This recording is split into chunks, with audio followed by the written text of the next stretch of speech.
So when it comes to the Samsung A16 5G versus the iPhone SE3, there's a few differences in it that make the Samsung A16 5G better, but then there's some things that make the iPhone SE3 a lot better. Let me explain.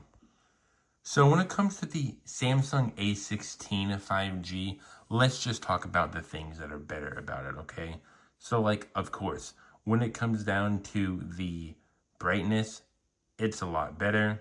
When it comes to the screen size, as you can tell, even at first glance, the screen size on the A16 5G is a lot better. When it comes to the size of it, it's a lot better.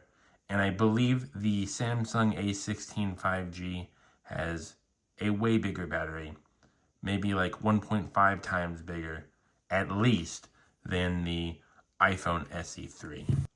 I do believe the Samsung A16 5G is better whenever it comes to your gaming experience.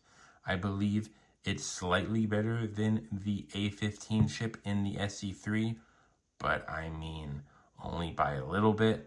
And I believe it has 1 more gigabytes of RAM. I believe the SE3 is 3 gigabytes of RAM, and this is 4 gigabytes of RAM. That's on top of my head, though, so I could be wrong. And I am messing up a lot in this video because this bird girl is looking at me. So the iPhone SE3 is actually going to be a lot better in every other use case other than like AI, but I don't think either phone is good for AI. The iPhone SE3 is great for everybody who is just going to be a homebody. What I mean by that is not a person who goes out all the time.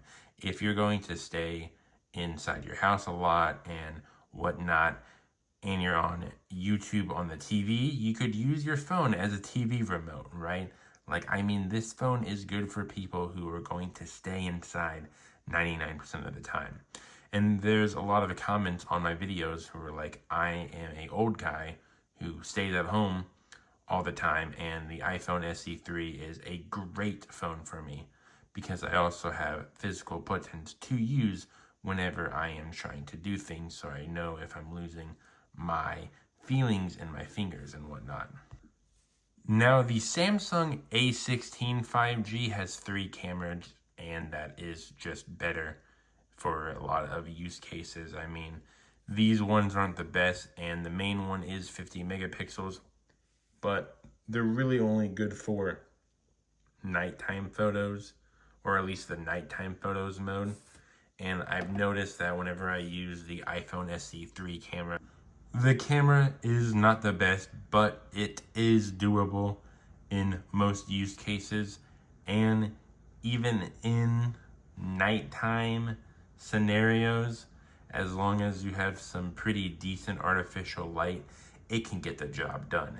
It's not the best, it's not good looking, but it gets the job done. This phone is programmed to use the battery very effectively. It has a small battery and it's usable. It's programmed in a way with the chipset that it does not drain too much energy. It will drain energy, of course, but if you're playing like some games that are simulating games, like if you're trying to play like a Game Boy game on here, it's pretty doable that way. Man, can I even English? Prices are very good too. You can get the Samsung A16 5G locked for like 50, 55 bucks. If you want an unlocked one, it's about like 100, 120. The iPhone SE3 unlocked, depending on the battery capacity and like the outside appearance, you can get it as low as like $80. You do have to wait sometimes to get that price.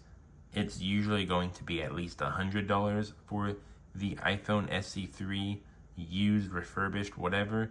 But when it comes to the use cases for this phone compared to the Samsung A16 5G, you might as well get a refurbished one of these to use around the house at least.